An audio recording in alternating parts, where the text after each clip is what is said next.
Hello students, आज हम बात करने वाले हैं एयरक्राफ्ट के उन कैरेक्टरिस्टिक्स के बारे में जो कि रनवे के अलाइनमेंट को अफेक्ट करती हैं।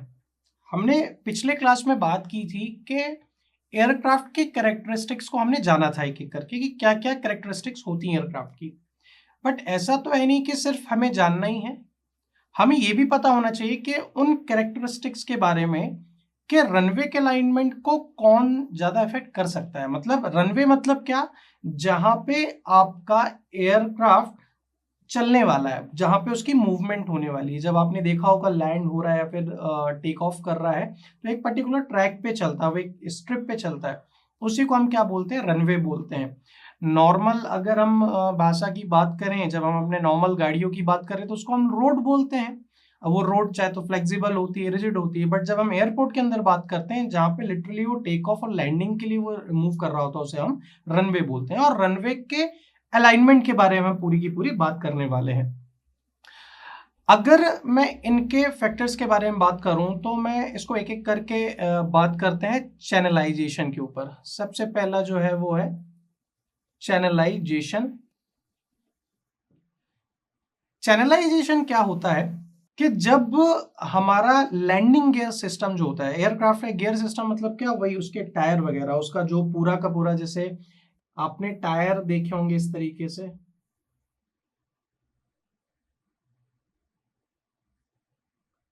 कुछ इस तरीके से टायर का अरेंजमेंट देखा होगा। तो ये अलग अलग लैंडिंग गियर सिस्टम्स यूज करते हैं हम लोग। तो इसके कारण से क्या होता है, पेवमेंट के अंदर जो बिट्स होती हैं, जो उसकी सराउंडिंग बिट्स होती हैं, वो बहुत ही कम हो जाती हैं।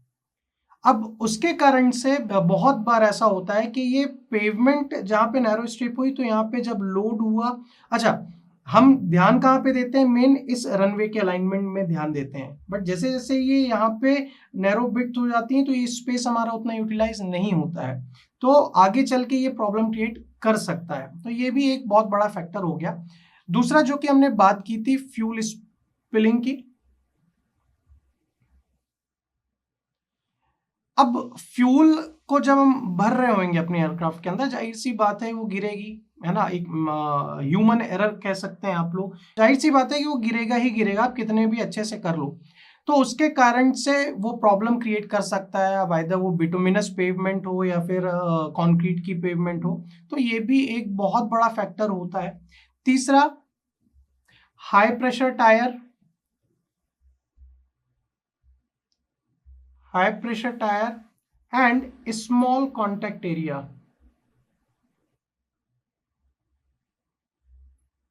Small contact area.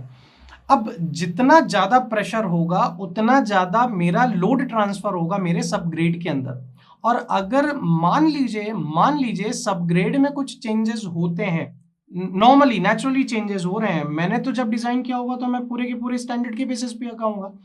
बट अगर नेचुरली कुछ चेंजेस आते हैं सबग्रेड के अंदर, मान लीजिए वाटर की एंट्री होती है किसी भी टाइप से, तो वो भी एक प्रॉब्लम क्रिएट कर सकता है। और साथ ही साथ स्मॉल कॉन्टैक्ट एरिया के कारण भी ज्यादा प्रेशर इंक्रीज हो सकता है। इसलिए यहाँ पे भी अलग अलग टायर प्रेशर स्पेसिफाइड होते हैं, ताकि हमारा एक ये फैक्टर ना क्रिएट हो सके जो कि अफेक्ट करे रनवे अलाइनमेंट के ऊपर। चौथा, हम बात करते हैं हाई वेलोसिटीज के ऊपर।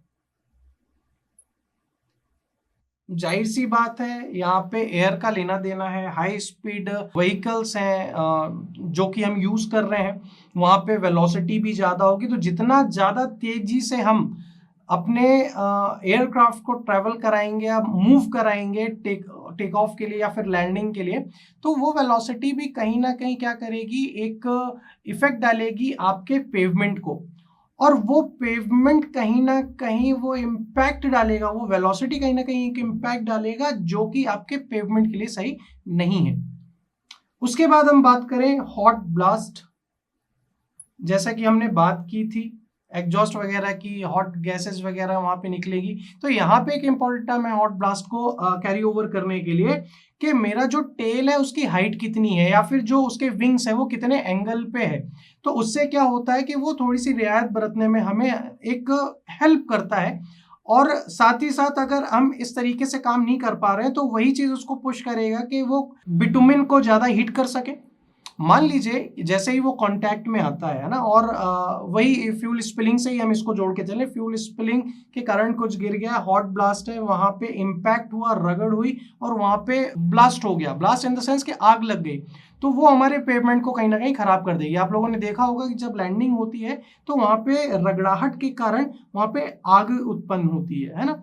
तो अगर वहीं पे ये फ्यूल स्पिलिंग और ये आपस में कॉम्प्लीमेंट कर गए तो ये प्रॉब्लम हो सकती है। उसके बाद नेक्स्ट है नॉइज, जो कि हमने बात की थी। नॉइज एक बहुत ही बड़ा फैक्टर होता है, हर बार हमको इसके ऊपर ध्यान रखना होता है। उसके बाद एक आपका होता है प्रोपोइजिंग इफेक्ट। प्रोपोइजिंग इफेक्ट के अंदर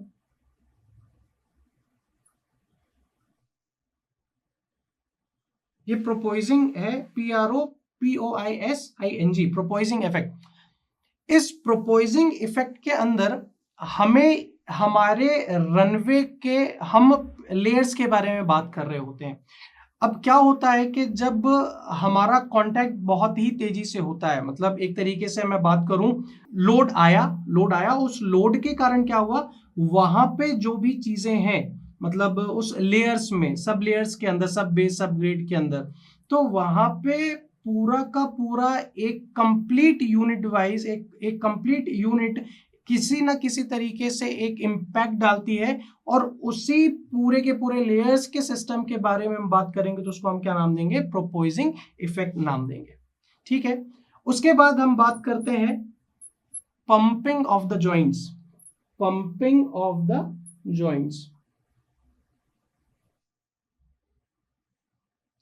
अब ये पंपिंग ऑफ द जॉइंट्स क्या है भाई? हमने पंप तो सुना है पानी को नीचे से ऊपर लाने में, but pumping of the joint लगभग वैसा ही है। क्या होता है कि जब कंक्रीट की रोड है ना, मतलब जो आपका रनवे है वो कंक्रीट का अगर है, तो वहां पे वो कंक्रीट अगर क्ले के ऊपर बना हुआ है तो बहुत ही ज्यादा इम्पैक्ट के कारण वो क्ले के जो पार्टिकल्स हैं, वो क्ले के जो पार्टिकल्स हैं, बहुत बार क्या होता है वो क्रैक डेवलप कर देती है, और वो क्रैक कहाँ, उनके जॉइंट से ही निकल के आने लगते हैं। तो उसी को आप क्या बोलते हो, पंपिंग इफेक्ट बोलते हो। अच्छा, पंपिंग ऑफ द जॉइंट जब हम बात करेंगे वो सीमेंट की रोड में बात करेंगे। जब प्रोपोइजिंग इफेक्ट की बात करेंगे तो हम यहाँ पे बिटुमिनस रोड के बारे में बात करेंगे। और सेम जब हम सकिंग इफेक्ट के बारे में बात करेंगे तो वो एक एयर डेब्रिस है, जो कि वो डायरेक्टली कांटेक्ट में आ जाता है, तो उसको हम नाम देते हैं सकिंग इफेक्ट नाम देते हैं। तो ये आज के कुछ फैक्टर्स थे जो कि डायरेक्टली रनवे के अलाइनमेंट को इफेक्ट करते हैं। अच्छा, ये क्वेश्चन सिर्फ और सिर्फ डिपेंड कर रहा है किसके ऊपर, रनवे के अलाइनमेंट के ऊपर। तो आप बिल्कुल भी इसको कोरिलेट ना करें या कंफ्यूज ना हो कि यहाँ पे हम एयरक्राफ्ट के बारे में बात कर रहे हैं। एयरक्राफ्ट के कैरेक्टरिस्टिक्स के कारण कैसे वो इफेक्ट किया रनवे अलाइनमेंट को, हम उसके बारे में बात कर रहे हैं। तो प्लीज आप लोग से रिक्वेस्ट है कि ये सारी चीजें ध्यान से समझें। आई होप आप लोगों को समझ में आया होगा। Thank you very much.